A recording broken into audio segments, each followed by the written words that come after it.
ഓം നമ ശിവായ.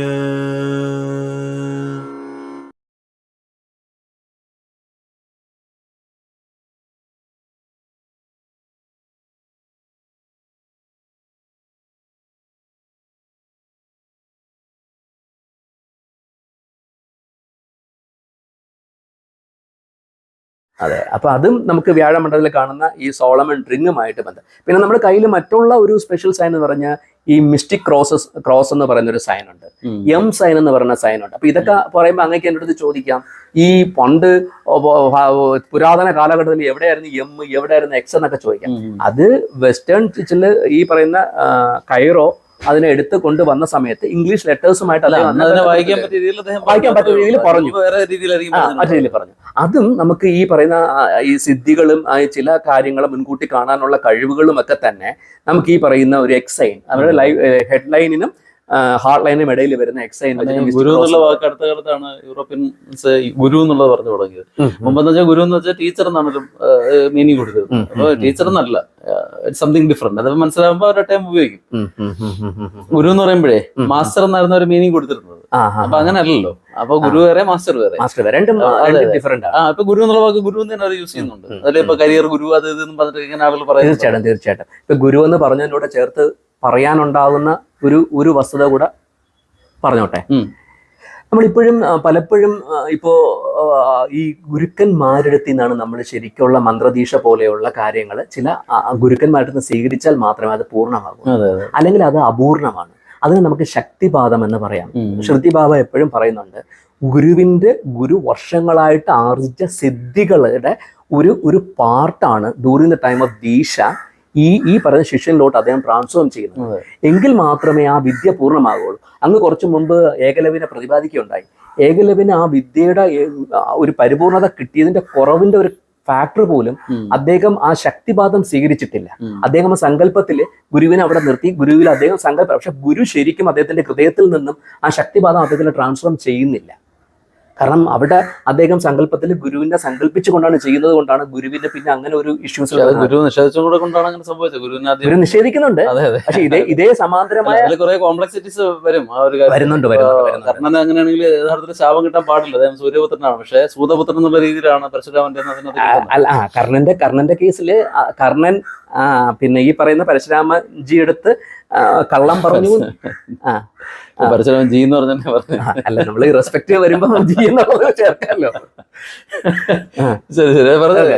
ലോർഡ് പരശുരാമന്റെ അടുത്ത് ഈ പറയുന്ന ആ ഒരു ക്ഷത്രിയ ആണ് എന്നുള്ളൊരു കോൺസെപ്റ്റ് പറഞ്ഞിട്ട്, സോറി ബ്രാഹ്മണനാണെന്ന് പറഞ്ഞിട്ട്, ക്ഷത്രിയൻ എന്നുള്ളത് മറച്ചു വെച്ച് ബ്രാഹ്മണനാണെന്ന് പറഞ്ഞിട്ട് പോകുന്ന, അവിടെ നിന്ന് സൂതപുത്രൻ എന്നാണ് അറിയപ്പെടുന്നത്. പിന്നെ ക്ഷത്രിയൻ എന്നുള്ള റിയലിസ്റ്റിക് ആണ്, പക്ഷെ ക്ഷത്രിയൻ ആയതുകൊണ്ടാണ് ആ പെയിൻ അദ്ദേഹത്തിന് സഹിക്കാൻ പറ്റുന്ന സിറ്റുവേഷനിൽ അദ്ദേഹം തിരിച്ചറിഞ്ഞു ആ ഒരു ശാപം വരുന്നു എന്ന് പറയുന്നത്.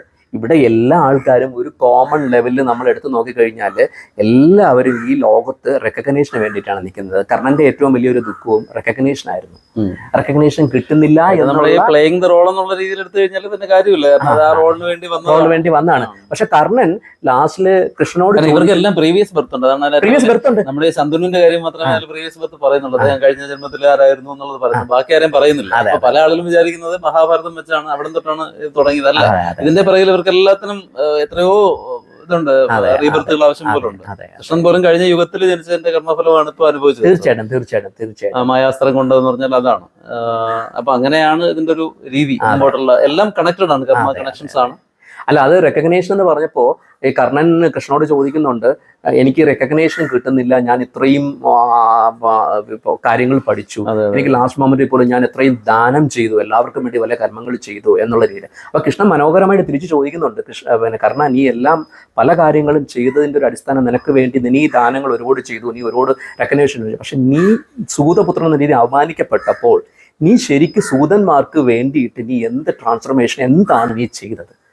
നീ ഒരിക്കൽ പോലും നിന്റെ സമൂഹത്തിന് വേണ്ടി, നീ അടിച്ചമർത്തപ്പെടുന്ന സമൂഹത്തിന് വേണ്ടി നീ ഒന്നും ചെയ്തിട്ടില്ല എന്നൊരു തിരിച്ചറിവ് അദ്ദേഹത്തിന് പറഞ്ഞു കൊടുക്കുന്നുണ്ട്. അപ്പൊ അത് റിയലൈസേഷൻ ആണ്. അപ്പൊ നമ്മള് ഈ ഗുരുദേവൻ പറഞ്ഞല്ലോ, അവനവൻ ആത്മസുഖത്തിന് ആചരിക്കുന്ന അവരുടെ ഗുണത്തിനായി വരണമെന്ന് പറയുന്നത് പോലെ നമ്മളിപ്പോ എന്ത് നമ്മുടെ സുഖത്തിന് ചെയ്താൽ പോലും അത് മറ്റുള്ളവർക്ക് ബെനിഫിറ്റ് ഉണ്ടാകണം. ആ ഒരു പെയിൻ അദ്ദേഹം അനുഭവിച്ചപ്പോൾ അദ്ദേഹത്തിന് ആ ഒരു സിസ്റ്റം അനുസരിച്ച് അദ്ദേഹം പെയിൻഫുൾ ചെയ്തപ്പോൾ അവർക്ക് വേണ്ടി എന്ത് ചെയ്തു എന്നൊരു ക്വസ്റ്റൻ അദ്ദേഹത്തിന് ആൻസർ ചെയ്യാൻ പറ്റുന്നില്ല. ഇതൊരു വലിയൊരു തിരിച്ചറിവാണ്. അപ്പൊ നമ്മളിപ്പോ ഈ ജീവിതത്തിൽ ഒരു ബ്രീത്ത് ഇന്നും ബ്രീത്ത് ഔട്ടിന്റെ ഇടയിലാണല്ലോ നമ്മുടെ ലൈഫ്. ആരും മരണം എന്ന് പറയുന്ന മനോഹരമായ ഒരു സംഭവം എല്ലാവരുടെ ലൈഫിലും ഉണ്ടെന്നുള്ള തിരിച്ചറിവ് പലരും മറന്നു പോവുകയാണ്. കാരണം പലരും ധരിക്കുന്ന ഈ ലോകം തീരുന്നവരെ നമ്മളോട് ഉണ്ടാകും എന്നുള്ള അഹങ്കാരത്തിൽ ഓടുകയാണ്. എനിക്ക് ശേഷം പ്രളയം എന്ന് ചിന്തിക്കുന്നവരാണ്. പക്ഷെ ആ ഒരു തിരിച്ചറിവ് നമ്മൾ ഉണ്ടായി കഴിഞ്ഞാൽ ഒരു ബ്രീത്ത് ഇന്നും ബ്രീത്ത് ഔട്ടിന്റെ ഇടയിൽ വളരെ ഷോർട്ട് സ്പാൻ ആണ് നമ്മുടെ ഈ ലൈഫ്, ഈ ലോകത്ത് നമ്മളുള്ളത്. ആ സമയത്ത് നമ്മളാൽ കഴിയുന്ന നല്ല കാര്യങ്ങൾ മറ്റുള്ളവർക്ക് ചെയ്യുക. നമുക്ക് മറ്റുള്ളവർക്ക് എന്തെങ്കിലും നമ്മളുടെ അറിവിൽ ഒരു എന്താ പറയുക, നമ്മുടെ അറിവ് ഒന്നും അല്ല എങ്കിൽ പോലും അത് എന്താണെന്ന് മറ്റുള്ളവർക്ക് പറഞ്ഞു കൊടുക്കാൻ കഴിയുമെങ്കിൽ അത് ചെയ്യട്ടെ. അപ്പം ആ രീതിയിലാണ് ഞാൻ ശ്രമിക്കുന്നത്. ഒരു സോട്ട് അനാലിസിസ് എന്ന രീതിയിൽ ഓരോ വ്യക്തിയും ഞാൻ പറയുന്നത് അവൻ്റെ കൈ നോക്കി സ്വയം അവന് തിരിച്ചറിയാൻ കഴിയട്ടെ അവൻ്റെ വിധി എന്താണ് കയ്യിൽ എഴുതിയിരിക്കുന്നത്. പിന്നെ അതുപോലെ തന്നെ ഒരു കാര്യം, നമുക്ക് രണ്ട് കൈ, ഇപ്പം അങ്ങ് ചോദിച്ചില്ല, നമ്മുടെ വലത് കൈ, പുരുഷന്റെ വലത് കൈ നോക്കിയാണ് അവന്റെ പ്രസന്റ് അവസ്ഥ പറയണമെങ്കിൽ ചോദിക്കാൻ സമയം കിട്ടില്ല, ചോദിക്കാൻ വരെയായിരുന്നു. പുരുഷന്റെ വലത് കൈയും സ്ത്രീയുടെ ഇടത് കൈ, അത് ഇടാ പിങ്കള നാടിയും അത് മറ്റേ അർത്ഥനാരീശ സങ്കല്പത്തിലെ ആ ഒരു പാട്ട്, ആ ഡിഫറൻസിയേഷൻ ബേസ് ചെയ്തിട്ടാണ് പുരുഷന്റെ പ്രസന്റ് അവസ്ഥ അവന്റെ വലത് കൈയും, സ്ത്രീയുടെ പ്രസന്റ് അവസ്ഥ അവളുടെ ഇടത് കൈയും, പിന്നെ പാസ്റ്റ് ബർത്ത് അല്ലെങ്കിൽ അവന്റെ എന്താണ് വിധിച്ചിരിക്കുന്നത്. പക്ഷേ ഇടത് കൈ നോക്കാറുണ്ടല്ലോ, തീർച്ചയായിട്ടും നോക്കണം. കാരണം എന്റെ ഇടത് കൈയിലാണ് എന്റെ കർമാസ്, എന്റെ പ്രീവിയസ് ബർത്തുമായിട്ട് ബന്ധപ്പെട്ടിട്ടുള്ളത് എന്ത് കിട്ടുന്നത്. ഞാൻ എന്റെ വലത് കൈ നോക്കുമ്പോൾ ഇത് രണ്ടും ശരിക്കും പറഞ്ഞ ഒരു കമ്പാരിസൺ ആണ് നമ്മൾ ചെയ്യുന്നത്. കാരണം ഇപ്പം ഞാൻ എൻ്റെ ഇടത് കയ്യിൽ സൂര്യരേഖ കുറച്ച് പവർഫുൾ ആണ്, എൻ്റെ വലത് കയ്യിൽ സൂര്യരേഖ ഇച്ചിരി കുഴപ്പമില്ല, ഓക്കെ ആണ്. അപ്പം ഞാൻ മനസ്സിലാക്കേണ്ടത് എനിക്ക് ഇനിയും റൂം ഫോർ ബെറ്റർമെന്റ് എനിക്ക് ഇനിയും എൻ്റെ മുന്നിലുണ്ട്. അപ്പം ഞാൻ കുറച്ചും കൂടെ എന്താ പറയുക ഡെഡിക്കേഷൻ അല്ലെങ്കിൽ സമർപ്പണം ചെയ്തു കഴിഞ്ഞാൽ ഇനിയും എനിക്കത് റൂം ഫോർ. ചിലവർക്ക് ഇതിനകത്ത് ഇല്ലെങ്കിൽ പോലും അവൻ്റെ കർത്തവ്യങ്ങൾ കൊണ്ട്, അവൻ്റെ കർമ്മം കൊണ്ട് അവൻ ഇത് ക്ലിയർ ചെയ്തിട്ടുണ്ടാവും. അപ്പം നമുക്കിതൊരു കമ്പാരിസണോടെ നമുക്ക് തന്നെ സ്വയം നോക്കി മനസ്സിലാക്കാൻ നമുക്ക് പറ്റിയാല് നമുക്ക് നമ്മളുടെ വിധി നമ്മൾ തന്നെ, അതൊരു നമ്മളുടെ ഈ വിധി എന്ന് പറയുന്നത് ഈ കരിങ്കല്ലിൽ കൊത്തിയ ഒരു സംഭവം അല്ല. നമ്മുടെ കർത്തവ്യങ്ങൾ കൊണ്ട്, കർമ്മം കൊണ്ട് അതിനെ നമുക്ക് തീർത്ത് മാറ്റി എഴുതാൻ പറ്റും എന്നുള്ളതാണ് ഹസ്തരേഖ നൽകുന്നത്. ഇനി ഇതിനകത്ത് മാനിപ്പുലേഷൻ പറ്റില്ല എന്നാണ് വേറൊരു വസ്തുത. കാരണം എന്ന് വെച്ച് കഴിഞ്ഞാൽ ഇപ്പൊ പലപ്പോഴും എനിക്കറിയാം മാട്രിമോണിയൽ സൈറ്റ് വഴി അല്ല, ഞാൻ ഈ പറഞ്ഞ ജാതകത്തിൽ അപ്പോൾ ഇവിടെ കയ്യിൽ മാനിപ്പുലേഷൻ പറ്റില്ല എന്നാണ് ഞാൻ പറയുന്നത്. അതുപോലെ രേഖകള് ഇടയ്ക്ക് ഇങ്ങനെ മീൻസ് ഓരോ വിഷുഫലത്തിന്റെ സമയത്ത് മാറി മാറി വരുമെന്ന് പറയുന്നതിന്റെ വിഷുഫലം വിഷുഫലം എന്നല്ല, നമ്മൾ ഒരാളുടെ ഇമോഷണൽ ചേഞ്ചസ് വെച്ചും ഈ കാലഘട്ടത്തിന്റെ പ്രകൃതിയുടെ മാറ്റങ്ങൾ അനുസരിച്ചും നമ്മുടെ ബോഡി മെറ്റബോളിസത്തിൽ ഉണ്ടാകുന്ന ഇന്റേണൽ മാറ്റങ്ങൾ അനുസരിച്ചിട്ട് കയ്യിൽ അത് പ്രതിഫലിക്കും. ഇപ്പം അവർക്ക് ഈ പിന്നെ ഈ മേഡം വരുമ്പോഴത്തേക്ക് അത് എന്താ അറിയോ, അത് സൂര്യന്റെ ആ ഒരു മാറ്റത്തിന്റെ ഒരു ഇമ്പാക്ട് ഉണ്ടല്ലോ. അപ്പൊ എനർജി ബാലൻസിങ് മാറുകയാണ്. അത് മാറുന്ന സമയത്ത് കൈയുടെ രേഖകൾ കൂടുതൽ തെളിവ് വരും. നമുക്ക് ഈ കൈ എപ്പോഴും നമ്മൾ ഈ നന്നായിട്ട് റബ്ബ് ചെയ്തിട്ടൊക്കെ ചെയ്യാൻ പറഞ്ഞത് കഴിഞ്ഞാൽ നമ്മുടെ പകൽ സമയത്ത് കൂടുതൽ നോക്കണമെന്ന് പറയുന്ന പോലും സൂര്യന്റെ പ്രസൻസ് നമ്മൾ മാഗ്നിഫൈങ് ലെൻസ് വെച്ച് നോക്കാം. പക്ഷെ ഇപ്പൊ 90% കൺസൾട്ടേഷൻസ് ഓൺലൈനിലാണ്. അപ്പൊ നമുക്ക് ഇതിനെ എൻലാർജ് ചെയ്ത് പിക്ചർ എൻലാർജ് ചെയ്തൊക്കെ നോക്കുകയാണെങ്കിൽ നമുക്ക് കുറച്ചും കൂടെ മൈന്യൂട്ടായിട്ട് നമുക്ക് നേത്രങ്ങൾ കാണാൻ പറ്റാത്ത രീതിയിലുള്ള കാര്യങ്ങൾ പോലും ഇതുപോലെ ഈ പരന്ന കൈകളും അതിന്റെ പ്രത്യേകത ഇങ്ങനെ ഒറ്റ ഷേപ്പിലിരിക്കുന്ന അല്ല അത് പരന്ന കൈകൾ എന്ന് പറയുന്നത് അല്ല അങ്ങനെ നമുക്ക് പരന്ന കൈ എന്നുള്ളതല്ല. ഈ കയ്യെ നമ്മൾ 7 കാറ്റഗറി, ചതുരം, സാത്വികം, സ്തൂപികം, ആധ്യാത്മികം. അല്ല, ഓട്ടവിരൽ വരുന്നത് ബേസിക്കലി പണ്ട് തൊട്ടേ നമുക്ക് സാധാരണക്കാർ പറഞ്ഞു കേൾക്കുന്ന ഒരു ഇമ്പാക്ട് തന്നെയാണ് പറയുന്നത്. അവർക്ക് അവരുടെ സേവിങ് ഹാബിറ്റ്സിന്റെ ഇമ്പാക്ട് മാത്രമല്ല, അവരുടെ എനർജി ഡ്രെയിൻ ആകുന്നതിന്റെ ഒരു സാധ്യതയും കൂടെ പറയാം. അത് കൊച്ചുകുട്ടികൾക്കൊക്കെ അത് അവരുടെ ഈ കയ്യിൽ കുറച്ചും കൂടെ ഗ്രോത്ത് വരുന്ന സമയത്ത് അത് ഫില്ലാകുകയാണ് ചെയ്തത്. കാരണം ഇപ്പൊ കുഞ്ഞല്ലേ, ഇപ്പൊ നിനക്ക് ഒരു കുഞ്ഞിനാണെന്നുണ്ടെങ്കിൽ അവർക്ക് പാരന്റ്സ് കൊടുക്കുന്ന കാശ് അവർ ചെലവാക്കുകയല്ലേ ചെയ്യുന്നത്. അവർക്ക് വേറെ ലക്ഷ്യമില്ലല്ലോ, അവർക്ക് ഏൺ ചെയ്യാൻ തുടങ്ങിയിട്ടില്ല. അപ്പം ഇത് ഈ പണം എന്ന് നമ്മൾ ഉദ്ദേശിക്കുന്നത് പലരും ആ ഒരു ലിക്വിഡ് അസറ്റായ ക്യാഷ് എന്ന ലെവലിന് അപ്പുറം ഞാൻ അതിനെ കാണുന്നത് ഒരു എനർജി ആയിട്ട്. അത് മേ ബി ഒരു സ്റ്റേറ്റ് ഓഫ് മൈൻഡ് ആണല്ലോ. പല ആൾക്കാരും എനിക്ക് എത്ര ലക്ഷ്മി വരുമെന്ന് ചിന്തിക്കുന്നത് അവൻ എത്ര ഐശ്വര്യം വരുമെന്നുള്ളതാണ് ഞാൻ ഡീകോഡ് ചെയ്തിട്ടുള്ളത്. പക്ഷെ അത് ഒരു ലിക്വിഡ് ക്യാഷ് ആയിട്ടോ ബാങ്ക് ബാലൻസ് ആയിട്ടോ ചിന്തിച്ചു കഴിഞ്ഞു കഴിഞ്ഞാൽ ബാങ്ക് ബാലൻസ് ഭയങ്കര ഹ്യൂജ് ബാങ്ക് ബാലൻസ് വരെയും അവന് ലിവർ കംപ്ലൈന്റും വന്നിട്ട് എന്ത് കാര്യമാണ്? ഒരു കാര്യമില്ല. അപ്പം ഇതൊരു ഹാപ്പിനെസ് എന്ന് പറയുന്നത് ഇത് പിന്നെ നമ്മുടെ ധൃതരാഷ്ട്രര് തെറ്റിപ്പോയി, നമ്മുടെ യുധിഷ്ഠിരൻ പരീക്ഷണം വരുന്നുണ്ട്, യക്ഷ പരീക്ഷണം, യക്ഷന്റെ പരീക്ഷണം വരുന്ന സമയത്ത് യക്ഷൻ ചോദിക്കുന്ന ഒരു ക്വസ്റ്റ്യൻ ആണ്, ലോകത്തെ ഏറ്റവും വലിയ സമ്പത്ത് എന്താണെന്ന്. അപ്പം യുധിഷ്ഠിരൻ പറയുന്ന മറുപടി, മനോഹരമായ മറുപടി എന്ന് പറയുന്നത് ആരോഗ്യം എന്നാണ്, ഹെൽത്ത് എന്നാണ്. അപ്പൊ ഹെൽത്ത് ആണ് ഏറ്റവും പ്രയോറിറ്റൈസേഷൻ കൊടുക്കേണ്ട കാര്യം എന്ന് പറയുമ്പോൾ ശാരീരികം, മാനസികം, എക്സാക്ട്ലി മൂന്നും വേണം. അവിടെ മൂന്നിനും നമുക്ക് അതിന് കറക്റ്റായിട്ട് ബാലൻസ് ആയി കഴിഞ്ഞാൽ മറ്റു കാര്യങ്ങൾ, ഊർജ്ജ ശോഷണമോ അല്ലെങ്കിൽ ക്യാഷിന്റെ രീതിയോ, നമുക്ക് ലിക്വിഡ് ക്യാഷ് ഉണ്ടെന്നുള്ളതിട്ട് നമ്മളൊരു നിർണായക സന്ദർഭത്തിൽ നമ്മളൊരു ട്രാപ്പിൽ പെട്ടുപോയിട്ടിട്ട് ഒരു കാര്യമില്ല, നമുക്കൊന്നുമില്ല. പക്ഷെ ആ ഒരു സമയത്ത് ദൈവികമായ ഒരു ബ്ലെസ്സിങ് പോലെ നമുക്കൊരു സുഹൃത്തിന്റെ രൂപത്തിലോ ഒരു ഫ്രണ്ടിന്റെ രൂപത്തിലോ ഒരു രൂപത്തിലോ നമുക്ക് എത്തിച്ചേരുക എന്നുള്ളതാണ് ഇതിന്റെ ഏറ്റവും വലിയ തത്വം. അപ്പം ഇത് നമ്മൾ കൂടുതൽ പഠിക്കുകയും കൂടുതൽ കാര്യങ്ങളും ചെയ്യുമ്പോഴാണ് നമുക്കിതിന്റെ അവസ്ഥ. ഇതിന് നമുക്ക് ഈ പറയുന്ന ഒരു ബർത്ത് ടൈം എന്ന് പറയുന്നത് ശരിക്കും പാമിസ്ട്രി ബേസ് ചെയ്ത് പറയുകയാണെങ്കിൽ during the time of the processing ആണ് ശരിക്കുള്ള ബർത്ത് ടൈം ആയിട്ട് നമ്മൾ കൂടുതൽ എടുക്കേണ്ടത്. അത് ശാന്തി മുഹൂർത്തം എന്ന് പറയുന്ന ആ ഒരു ഫൈൻ മൊമെന്റ്, ആ ഒരു മൊമെന്റിലാണ് ഇത് എവറിത്തിങ് തീരുമാനിക്കപ്പെടുന്നത്. കാരണം എന്ന് വെച്ചാൽ പഴയ സിദ്ധ പരമ്പരയിൽപ്പെട്ട ആൾക്കാർ വളരെ ക്ലിയർ ആയിട്ട് പ്രെഡിക്റ്റ് ചെയ്യുന്നു, ഈ പർട്ടിക്കുലർ മൊമെന്റ് ഈ പറയുന്ന മെയിൽ ആൻഡ് ഫീമെയിൽ തൊട്ട് റിലേഷൻ വരികയാണെങ്കിൽ അവരുടെ ജനിക്കാൻ വന്ന കുട്ടിയുടെ ഹൊറോസ്കോപ്പ് പോലും അഡ്വാൻസ് ആയിട്ട് എഴുതിക്കിട്ടാണ് അവർ പറയുന്നത് ആ ശാന്തി മുഹൂർത്തം കുറിക്കുന്നത്. അത്രയ്ക്കും സിദ്ധന്മാർ വാഴുന്നു കഴിഞ്ഞ സ്ഥലമാണ് നമ്മൾ ഇവിടെ നിൽക്കുന്നത്. അപ്പം എത്രത്തോളം ഇതിനൊരു പ്രാധാന്യം ഉണ്ടെന്നുള്ളത് നമുക്ക്, പിന്നെ ആ ഒരു മുഹൂർത്തത്തിന്റെ ഒരു എക്സാമ്പിൾ പറയുകയാണെങ്കിൽ നമ്മുടെ ഈ മഹാഭാരതത്തില് പല ധൃതരാഷ്ട്രയുടെ ബർത്തുമായിട്ട് ബന്ധപ്പെടുത്തിയിട്ട് ഈ പറയുന്ന അംബാലികയുടെ രീതിയിൽ വരുന്ന സമയത്ത് കണ്ണ് കെട്ടിക്കൊണ്ട് പ്രാപിക്കുമ്പോൾ അന്ധനായ ആള് വരുന്നു. ആ ഒരു മൊമെന്റിൽ നടക്കുന്ന പ്രോസസ്സ് മറ്റവർ ആ വെറുപ്പോട് ചെയ്യുമ്പോൾ മാത്രമല്ല ഇപ്പൊ ഈ ഇങ്ങനെ ദിവ്യമായ നക്ഷത്രങ്ങൾ നിൽക്കുന്ന സമയത്ത് അങ്ങനെ പലരുള്ള ദിവ്യജന്മങ്ങൾ ഉണ്ടായിട്ടുണ്ട്, ജീവജന്മങ്ങൾ ഉണ്ടാകുന്നു. ആ സമയത്ത് അങ്ങനെ സംഭവിക്കണം എന്ന് പറയുന്നത് അത് ഏറ്റവും എക്സാക്ട് ആയിട്ടുള്ള മൊമെന്റ്സ് ആണ്. അത് ഗംഭീരമായ ഒരു സംഭവമാണ്. അപ്പോൾ നമ്മള് ഏറ്റവും വലിയ അത്ഭുതം എന്ന് പറയുന്നത് നമ്മുടെ ഈ കൈകളിൽ എല്ലാവർക്കും കൈരേഖകളുണ്ട്, പക്ഷെ നമ്മൾ നോർമലി നോക്കുമ്പോഴത്തേക്ക് ഈ കൈകളും അതുപോലെ ഈ ഭാഗത്തൊക്കെ സ്കിന്ന് കുറച്ച് ഒരു പ്രത്യേക രീതിയിൽ വെച്ചിട്ടുണ്ട്. അപ്പൊ അതിന് കാരണം എന്ന് വെച്ച് കഴിഞ്ഞാൽ നമുക്കിങ്ങനെ മടക്കാനും കൈ ഇങ്ങനെ മുറുകെ പിടിച്ച് കിടന്നത് കൊണ്ടാണ് എന്നൊക്കെ പറഞ്ഞിട്ടാണ് നമ്മൾ പലരും ഇതിനെ വ്യാഖ്യാനിക്കുന്നത്. പക്ഷേ ഈ ഹസ്തരേഖ യഥാർത്ഥത്തില് നമ്മുടെ ജീവിതത്തിന്റെ കംപ്ലീറ്റ് കോഡുകൾ ഇതിനകത്തുണ്ട്.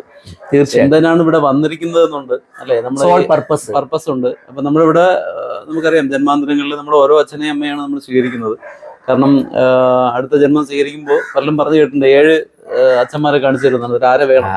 അപ്പൊ ഇതെല്ലാം സ്വീകരിച്ച് നമ്മൾ വരുന്നത് ഒരു കോൺട്രാക്ട് ആണ്. അപ്പൊ ഈ കോൺട്രാക്റ്റിൽ ഇവിടെ വരുന്നതിന്റെ പർപ്പസ് യഥാർത്ഥത്തില് എപ്പിക്യൂറിയൻ ഫിലോസഫിയിൽ പറയുന്ന പോലെ eat drink and be merry, yesterdays are gone tomorrows are uncertain എന്ന് പറയുന്നതല്ല, പകരം നമ്മളിവിടെ വന്നത് ഒരു പർപ്പസ് ആണ്. അപ്പൊ ഏറ്റവും ലഘുവായിട്ട് നമ്മൾ ഈ വേദാന്തത്തിനെ പറയാനായിട്ട് ബ്രയൻ വെയ്സിന്റെ ഒരു ഇത് പറയാം. ഡോക്ടർ ബ്രയൻ വെയ്സ് പറയുന്നത് ഇറ്റ്സ് എ ഡ്രാമ. നിങ്ങൾ റോൾ എടുക്കുന്നു, ആ റോള് നന്നായിട്ട് നിങ്ങൾ അനുഭവിച്ച് തീർത്ത് പോകാനായിട്ടാണ് ഇവിടെ വന്നിരിക്കുന്നത്. അപ്പൊ നമ്മൾ തന്നെയാണ് ഇതിന് കാരണം. അപ്പൊ നമ്മുടെ ഈ പറഞ്ഞതുപോലെ കൈരേഖകൾ മാറ്റാൻ പറ്റില്ല. ഇപ്പൊ കയ്യിൽ മോശമായൊരു വരയുണ്ടെന്നുണ്ടെങ്കിൽ അതിനെക്കുറിച്ച് ആലോചിച്ച് വിഷമിക്കുകയല്ല ചെയ്യാനുള്ളത്. അപ്പൊ ഇതായിരുന്നു, യു ഹാവ് ടു അക്സെപ്റ്റ്, ഇത് ഞാനെടുത്ത റോളാണ്, ഇതെനിക്ക് വരേണ്ട ഒരു സംഗതിയാണ്. അപ്പൊ അത് കഴിഞ്ഞിട്ട് ഓക്കെ, ഇതിൽ നിന്ന് എനിക്ക് എങ്ങനെ അടുത്തേക്ക് പോകാം, അടുത്തൊരു രീതിയിലേക്ക് എനിക്ക് എങ്ങനെ പോകാം എന്നുള്ളൊരു സെൽഫ് പ്യൂരിഫിക്കേഷൻ്റെ ഒരു ലെസണും കൂടിയാണ് നമ്മൾ ഇതിനകത്ത്. തീർച്ചയായിട്ടും അത് നമ്മൾ മാർക്കണ്ഡേയന്റെ കഥ നമ്മളൊന്ന് ഓർത്താൽ മാത്രം മതി. 16 വയസ്സ് വരെയാണ് ആയുസുണ്ട് എന്ന് ഉള്ളത് തിരിച്ചറിവാണ് അദ്ദേഹത്തിന് ഒരു ചിരഞ്ജീവിയാക്കി മാറ്റുന്ന ലെവലിലോട്ട് കൊണ്ടുവന്ന് വെച്ചാൽ. പല ആൾക്കാരും വളരെ ബുദ്ധിപൂർവ്വമൊക്കെ ചിന്തിച്ച് പറയാറുണ്ട്, ഈ സ്ക്രിപ്റ്റ് എല്ലാം ആൾറെഡി റിട്ടൺ അല്ലേ, പിന്നെ എന്തിന് നമ്മൾ ഈ കാര്യങ്ങൾ നോക്കുന്നു, ഓൾറെഡി ദൈവം എഴുതി വെച്ച കാര്യങ്ങൾ പിന്നെ മുൻകൂട്ടി അറിഞ്ഞിട്ട് എന്തിനാ മനസ്സിനെ ടെൻഷൻ ആക്കുന്നത്, ഇതിലൊന്നും കാര്യമില്ല എന്ന് പറയുന്നവർക്ക് മനസ്സിലാവും. ഒരു സ്ക്രിപ്റ്റ് ശരിക്കും വായിക്കുന്ന ഒരാൾക്ക് നല്ലൊരു സ്ക്രീൻ പ്ലെയർ ആകാൻ പറ്റും. നമ്മളൊരു മൂവിയിലാണെങ്കിൽ പോലും സ്ക്രിപ്റ്റ് വായിക്കണം, അങ്ങനെ അതിനകത്ത് ലാസ്റ്റിലാണ് ക്ലൈമാക്സിലാണ് അറിയുന്നത് അദ്ദേഹം വില്ലനാണ്. പക്ഷേ പല കാര്യങ്ങളും നമുക്ക് ഒഴിവാക്കാൻ പറ്റുമല്ലോ, നമുക്ക് അതിനനുസരിച്ച് നമ്മുടെ കർമ്മങ്ങളും നമ്മുടെ ഫുഡും നമ്മുടെ ലൈഫ് സ്റ്റൈലും. ശാസ്ത്രീയ സംഗീതം നമ്മൾ പലരും നന്നായിട്ട് ആസ്വദിക്കാറുണ്ട്, അതിന്റെ താളവും രാഗവും എല്ലാം വെച്ചുകൊണ്ട് ഭയങ്കരമായിട്ട് ആസ്വദിക്കും.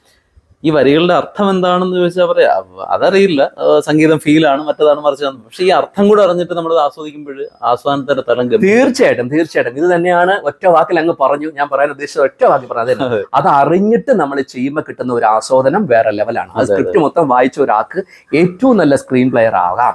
അപ്പോൾ ഒരു സ്ക്രിപ്റ്റിൽ ഇല്ലാത്ത ഒരു കാര്യം പോലും നമ്മുടെ ഡയറക്ടർ എന്ന് പറഞ്ഞാൽ ദൈവത്തിനാണ് ഡയറക്ടർ. ഈ ഡയറക്ടർ നമുക്ക് സ്ക്രിപ്റ്റ് ഇല്ലാത്ത സാധനം ചെയ്യാനുള്ള സ്വാതന്ത്ര്യം നൽകും. നമ്മൾ മീശ മാധവൻ എന്ന് പറയുന്ന സിനിമയിലെ ഒരു ട്രാജിക് സീനിനകത്ത് ജഗതി ചോദിച്ചു, ഞാനൊരു ഡയലോഗ് കയ്യിൽ നിട്ടോട്ടെ, ഡയറക്ടർ പറഞ്ഞു ഇട്ടോളൂ, പുരുഷു എന്നെ അനുഗ്രഹിക്കൂ. അതിപ്പോ ഒരു ട്രെൻഡായി മാറി. അത് ആ ആക്ടർ എത്രത്തോളം സ്ക്രീൻ പ്ലേ ചെയ്യുന്നു, ആ സ്ക്രിപ്റ്റ് എത്രത്തോളം മനോഹരമായി വായിക്കുന്നു. അപ്പോൾ ഡയറക്ടർക്ക് ഈ പറയുന്ന ആക്ടറുടെ അടുത്തുള്ള ഒരു പ്രത്യേക താല്പര്യവും ഇതുള്ളത് കൊണ്ട് ജഗതിയുടെ പല റോളും അങ്ങനെ കഥ മൊത്തം പറഞ്ഞു കൊടുക്കും. അവിടെ ജഗതിയുടെ റോള് അവിടെ ബ്ലാങ്കറ്റ് ഇട്ടേ അദ്ദേഹത്തിന് അത്രയും ഫ്രീഡം കൊടുക്കുകയാണ്. ഇത് തന്നെയാണ് ആത്മീയമായി കണക്ട് ആയി നിൽക്കുന്ന വ്യക്തികൾക്ക് അങ്ങനെ ഒരു ലിവറേജ് ഉണ്ടെന്നാണ് ഞാൻ ഈ പറഞ്ഞു വരുന്നത്. അതാണ് നമ്മൾ എല്ലാവരും ശ്രദ്ധിക്കേണ്ടത്. പിന്നെ ഫാന്റസിൽ വേറൊരു കാര്യമുണ്ട്, നമുക്കൊരു സാധനം വരും എന്നുള്ളത് നമ്മുടെ കയ്യിൽ ഉണ്ടെങ്കിൽ നമ്മളത് വരുമെന്ന് ആലോചിച്ച് ഭയന്ന് നമ്മുടെ ഈ ഒരു ആത്മാവിന്റെ തലത്തിൽ, ഇത് ഞാൻ ഉപയോഗിക്കുന്ന ഒരു രഹസ്യ ടെക്നിക്കാണ്, വേറെ പലർക്കും ഉപയോഗിക്കുന്നുണ്ടാവും, പക്ഷെ എനിക്ക് എന്റെ ജീവിതത്തിൽ ഞാൻ ചെയ്തൊരു കാര്യമാണ്. അപ്പൊ നമ്മളത് ആ ഒരു സിറ്റുവേഷനിലൂടെ നമ്മൾ കടന്നു പോകുമ്പോൾ ശരിക്കും പറഞ്ഞാൽ അതിന്റെ എഫക്ട് നള്ളിഫൈ ചെയ്ത് പോകും. അങ്ങനെ കാര്യങ്ങളുണ്ട്. അതായത് ഇപ്പൊ ഒരു എക്സാമ്പിൾ പറഞ്ഞു കഴിഞ്ഞാൽ, ഒരു ആക്സിഡന്റ് പറ്റി എന്റെ കാലൊടിയും, എന്റെ വാഹനം 90% ഡാമേജ് ആവുമെന്ന് വളരെ പ്രശസ്തനായ, എനിക്ക് ഏറ്റവും വിശ്വാസമുള്ള ഒരു എംബ്രാന്തിരി എന്നോട് പറഞ്ഞു. അപ്പൊ ഞാനത് ചലഞ്ചായിട്ടല്ല എടുത്തത്. അപ്പൊ ഞാനതിനെ അപ്പോഴേ എന്ത് ചെയ്ത് അക്സെപ്റ്റ് ചെയ്തു. ഓക്കെ, ഇത് എനിക്ക് വരാനുള്ള ഒരു കത്താണ്, ശരി. ഞാൻ അതിനെ എന്ത് ചെയ്ത് വിഷ്വലൈസ് ചെയ്തിട്ട് ഞാൻ അതിന്റെ ഇമ്പാക്റ്റുകളെ ഞാൻ അനുഭവിച്ചു, മനസ്സുകൊണ്ടും ശരീരം കൊണ്ടും അനുഭവിച്ചു. ആ വേദനയും കാര്യങ്ങളും എല്ലാം ഒരു ദിവസം കൊണ്ടല്ല, പല ദിവസങ്ങളായിട്ട് അനുഭവിച്ച് ഞാനൊരു തീവ്രമായ ഒരു ട്രോമ ഞാൻ തന്നെ ക്രിയേറ്റ് ചെയ്തവരോട് കടന്നുപോയി. അതൊരു ബിലീവ് ഓർ നോട്ട്, അത് സംഭവിച്ചില്ല ആക്സിഡന്റ്. നന്നായി. ടെക്നിക്കാണ് ഇത്. അവിടെ എന്റെ ക്വസ്റ്റ്യൻ എന്താ അറിയോ, എന്തുകൊണ്ട് അത് അദ്ദേഹത്തിന് അങ്ങേക്ക് ചെയ്യാൻ പറ്റി? അതെ, അറിഞ്ഞതുകൊണ്ട്. അതാ ഞാൻ പറഞ്ഞു. ഞാനിപ്പോ എല്ലാ നമ്മുടെ വീഡിയോയിൽ പറയാറുണ്ട്, ഒരു അസുഖം വരികയാണെങ്കിൽ നിങ്ങൾ ആദ്യം ചെയ്യേണ്ട കാര്യം അക്സെപ്റ്റ് ചെയ്യുക. ഇത് ഇന്നതാണ്, this is A situation. Accept ചെയ്യുമ്പോൾ പ്രശ്നം തള്ളാൻ ശ്രമിക്കുമ്പോഴാണ് ഈ കോംപ്ലിക്കേഷൻ മൊത്തം ഉണ്ടാകുന്നത്. അത് ആ തിരിച്ചറിവ് കറക്റ്റ് ആയിരിക്കണം. അതെ, അവിടെ താങ്കൾ തകർന്നു പോയില്ല. അതെ, അവിടെ അയ്യോ തകർന്നു പോയി, പിന്നെ എന്ന് പോയാലും വണ്ടിയിൽ ആക്സിഡന്റ് ആകുമെന്ന് ചിന്തിച്ചു കഴിഞ്ഞാൽ പിന്നെ പല ദിവസങ്ങളിൽ ഓടിക്കാലേ. അവിടെ എത്രത്തോളം അതാണ് ഇൻഡ്യൂഷനും ഇല്യൂഷനും തമ്മിലുള്ള ഡിഫറൻസ്. താങ്കളെ ഇൻഡ്യൂഷൻ അവിടെ താങ്കളെ ഹെൽപ്പ് ചെയ്തു. അങ്ങ് ഞാൻ അങ്ങയുടെ കയ്യിൽ കാണുന്ന ഗാർഡിയൻ ഓഫ് ഏഞ്ചൽ താങ്കളെ പ്രൊട്ടക്ട് ചെയ്തു, അത് ഗൈഡൻസ് കൊടുത്തു എന്നുള്ളതാണ്. തുണരേഖയുടെ അല്ലെങ്കിൽ സപ്പോർട്ട് അല്ലെങ്കിൽ കുടുംബ പരദേവതയുടെ അനുഗ്രഹം. നമുക്ക് ഏറ്റവും വേണ്ടത് കുടുംബ പരദേവത തന്നെയാണ്. കുടുംബ പരദേവത ഇല്ലെങ്കിൽ ഒന്നുമില്ല, ഒരാൾക്കും ഒരു രക്ഷയില്ല. കുടുംബ പരദേവത പൂർണ്ണമായി സമർപ്പിച്ചുകൊണ്ട് പോയി കഴിഞ്ഞാൽ ഈ പറയുന്ന കാര്യങ്ങളെല്ലാം ഒരു പുരോഗതി ഉണ്ടാകും. അത് ഈ കുടുംബ പരദേവത എന്ന് നമ്മൾ ഹിന്ദുയിസത്തിൽ പറയുന്നത് മറ്റുള്ളവർക്ക് അവരുദ്ദേശിക്കുന്ന രീതിയിലുള്ള ആ ഒരു ബ്ലെസ്സിങ് ഉണ്ടാവട്ടെ. അപ്പോൾ ഈ കൺസൾട്ടേഷനോടൊപ്പം പഠിപ്പിക്കുന്നുണ്ടോ? ക്ലാസ് ഞാനിപ്പോ ഓൺലൈൻ ക്ലാസ്സസ് കുറച്ചൊക്കെ തുടങ്ങിയിട്ടുണ്ട്, പക്ഷെ അതൊരു ഫോമൽ സെക്ഷൻ തുടങ്ങി. ഫോമൽ സെക്ഷൻ ഉടനെ ആരംഭിക്കാനുള്ള ഒരു പ്ലാനിലാണ്. ജൂൺ കഴിഞ്ഞുകൊണ്ട് ജൂലൈ തുടങ്ങി. എനിക്ക് എന്റെയും ഏറ്റവും തീർച്ചയായിട്ടും വളരെ കറക്റ്റ് ആയിരുന്നു. കാരണം ഇത് ഞാൻ ലാസ്റ്റ് മറ്റൊരു ചാനലിൽ ഞാൻ ഇത് പറഞ്ഞിരുന്നു. കാരണം എന്റെ ഏറ്റവും വലിയ ആഗ്രഹം മറ്റുള്ളവരെ എന്നാൽ അറിയുന്ന ഒരു അറിവ് മറ്റുള്ളവരിൽ എത്തിച്ചു കൊടുക്കുക, അവരത് സ്വയം മനസ്സിലാക്കട്ടെ.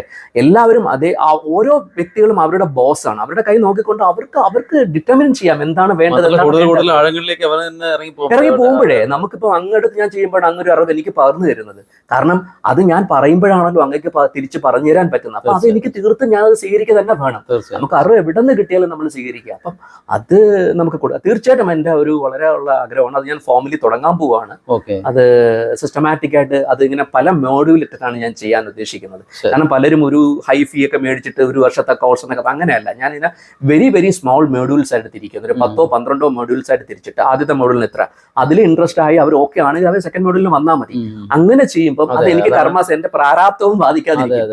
കാരണം ചില ആൾക്കാർക്ക് അത് ഉൾക്കൊള്ളാൻ പറ്റില്ലെങ്കിൽ അയ്യോ എന്റെ പൈസ പോയേ എന്ന്, അത് പാടില്ല. നമ്മുടെ പ്രാരാബ്ദത്തിൽ എപ്പോഴും നമ്മൾ ശ്രദ്ധിക്കേണ്ട കാര്യമാണ്. ഒരിക്കലും ഒരു എമൗണ്ട് നമ്മുടെ കയ്യിൽ വരുമ്പോൾ അതൊരു ബ്ലെസ്ഡ് ആയിട്ട് നമുക്ക് വരണം. അതൊരു പെയിൻ ആയിട്ട് വന്നാൽ it will not work for us. അതും ഇതിനകത്തൊരു തത്വമാണ്. അത് നമ്മൾ തിരിച്ചറിയുക. എന്തായാലും വളരെ സന്തോഷം. അത് ഉടനെ തന്നെ തുടങ്ങാൻ ഈശ്വരന് ഉള്ള സാഹചര്യം ഉണ്ടാകട്ടെ. തീർച്ചയായിട്ടും good luck. Thank you so much. എന്തായാലും രഹസ്യങ്ങളാണ് നമ്മൾ പറഞ്ഞു തുടങ്ങിയത്. രഹസ്യാത്മകമാണ് ജീവിതം എന്നാണ്. അപ്പൊ ഇങ്ങനെയുള്ള കോഡുകൾ ധാരാളമായിട്ടുണ്ട്. അപ്പൊ ഇനി ഇതെല്ലാം പഠിച്ച് നമുക്ക് എല്ലാ വിദ്യകളും പഠിച്ച് തീർക്കാൻ പറ്റുമെന്ന് വെച്ചാൽ ഒരിക്കലും പറ്റില്ല. കാരണം ഞാൻ വാസ്തുശാസ്ത്രം പഠിക്കാൻ പോയിട്ട് ഞാൻ 1 വർഷം കംപ്ലീറ്റ് ചെയ്തപ്പോഴേക്കും മനസ്സിലായി. കാരണം വെച്ചാൽ ഇത് ഓരോ വിദ്യയും യഥാർത്ഥത്തിൽ അതിന്റെ അങ്ങോട്ടിറങ്ങി ചെല്ലുന്തോറും അത്രയേറെ. ഇപ്പൊ യേശുദാസിന്റെ അടുത്ത കാലത്ത് പറഞ്ഞതാണ്, അദ്ദേഹം ഒരു സമുദ്രത്തിന്റെ കരയിലൂടെ നടക്കുമ്പോൾ അവിടെ നിന്നും അങ്ങും ഇങ്ങും ചെറിയ ചിപ്പികളും ചെറിയ മുത്തുകളും ഒക്കെ പറക്കിയെടുത്തു എന്നല്ലാതെ ഈ വലിയ പാരാവാരത്തിനെ അറിയാൻ എനിക്ക് കഴിയില്ല. അപ്പൊ ഇതിന് അറിയാൻ ശ്രമിക്കുന്നത് തന്നെയാണ് ഏറ്റവും വലിയ കാര്യം. ഇതിന്റെ ഒരു കണ്ടിന്യൂഷൻ ആണ് നെക്സ്റ്റ് ബർത്ത് എന്ന് പറയുന്നത്. നമ്മൾ ചിന്തിക്കേണ്ടത് അഗസ്ത്യമുനി ഇതുവരെ ജനിച്ചിട്ടുള്ളവരെയും ഇനി ജനിക്കാനുള്ളവരുടെയും മുഴുവൻ എന്താ പറയുക നാഡീരേഖകളിലൂടെയുള്ള നാഡീ ജ്യോതിഷം പ്രകാരം അദ്ദേഹം എല്ലാം കാൽക്കുലേറ്റ് ചെയ്ത് വെച്ചിട്ടുണ്ടെന്നാണ്. അപ്പൊ അത്രയും വലിയ ഒരാള് എന്താണ് ഈ പറയുന്ന കുറുമുനി എന്നറിയപ്പെടുന്ന അഗസ്ത്യർ ഇത്രയും ചെയ്തിട്ടുണ്ട്. അപ്പോൾ അദ്ദേഹം മനുഷ്യനായിട്ട് ജനിച്ച ആളായിരുന്നു, പക്ഷെ ഈശ്വര തുല്യനായിരുന്നു. അപ്പൊ ഇതെല്ലാ അറിവുകളും യഥാർത്ഥത്തിൽ നമ്മൾ കൊണ്ടെത്തിക്കേണ്ടത് നമ്മുടെ ഈ പറയുന്ന നിസ്സാരമായിട്ടുള്ള നമ്മുടെ എക്സിസ്റ്റൻസിനെ മനസ്സിലാക്കിക്കൊണ്ട് ഇതെല്ലാം ഞാനെന്ന് അറിഞ്ഞുകൊണ്ട് ഞാൻ എന്താവണം അല്ലെങ്കിൽ ഞാൻ എന്തായിരിക്കണം എന്നുള്ള ഒരു വലിയ അന്വേഷണത്തിലേക്കായിരിക്കണം. അപ്പോൾ ശരിക്കും നമ്മുടെ ചാനലിൻ്റെ ഉദ്ദേശം അത് തന്നെയാണ്. നമ്മുടെ ഉള്ളിലുള്ള ഈ ഒരു അന്വേഷണ ത്വര അത് നമ്മൾ വർദ്ധിപ്പിക്കുക എന്നാണ്. അത് കൂടുതൽ തേഴ്സ്റ്റ് ഫോർ നോളജ് എന്ന് എപ്പോഴും ഞാൻ പറയും. അല്ലെ, അറിവിന് വേണ്ടിയുള്ള അദമ്യമായ ഒരു ദാഹം. അത് മുമ്പിലേക്ക് പോകും തോറും തീർച്ചയായിട്ടും നമ്മളൊരു കരയിൽ എത്തും, അതിൽ സംശയമില്ല. അപ്പോൾ അതിന് ഇങ്ങനെയുള്ള വ്യത്യസ്തമായ വഴികളിലൂടെ സഞ്ചരിക്കുന്ന ആളുകളോട് സംസാരിക്കുന്നതും അവരുമായിട്ട് അവരുടെ കാര്യങ്ങൾ ഷെയർ ചെയ്യുന്നതിലൊക്കെ വളരെ വലിയ ഒരു അനുഭവമാണ്, വലിയൊരു എന്താ പറയുക, ഒരു നിയോഗമാണെന്ന് പറയേണ്ടി വരും. അപ്പോൾ അധ്യാപനം ഉപേക്ഷിച്ചിട്ട് ഇപ്പോൾ 6 വർഷമാകുന്നു. അപ്പോൾ ഈ ഒരു വഴിയിൽ ധാരാളം ആളുകൾക്ക് ജീവിതത്തിൽ എന്തെങ്കിലും സന്തോഷം കൊടുക്കാനായിട്ട് സാധിക്കുന്നു. അപ്പോൾ അങ്ങയുടെ നമ്പറും ബാക്കിയുള്ള കാര്യങ്ങളെല്ലാം ഇതിൽ കൊടുക്കുന്നതാണ്. അപ്പോൾ എന്തായാലും ലോകമംഗളത്തിനായി അങ്ങേക്ക് കൂടുതൽ പ്രവർത്തിക്കാൻ സാധിക്കട്ടെ എന്ന് പ്രാർത്ഥിക്കുന്നു. Thank you so much. Jai സാറാം. Thank you so much.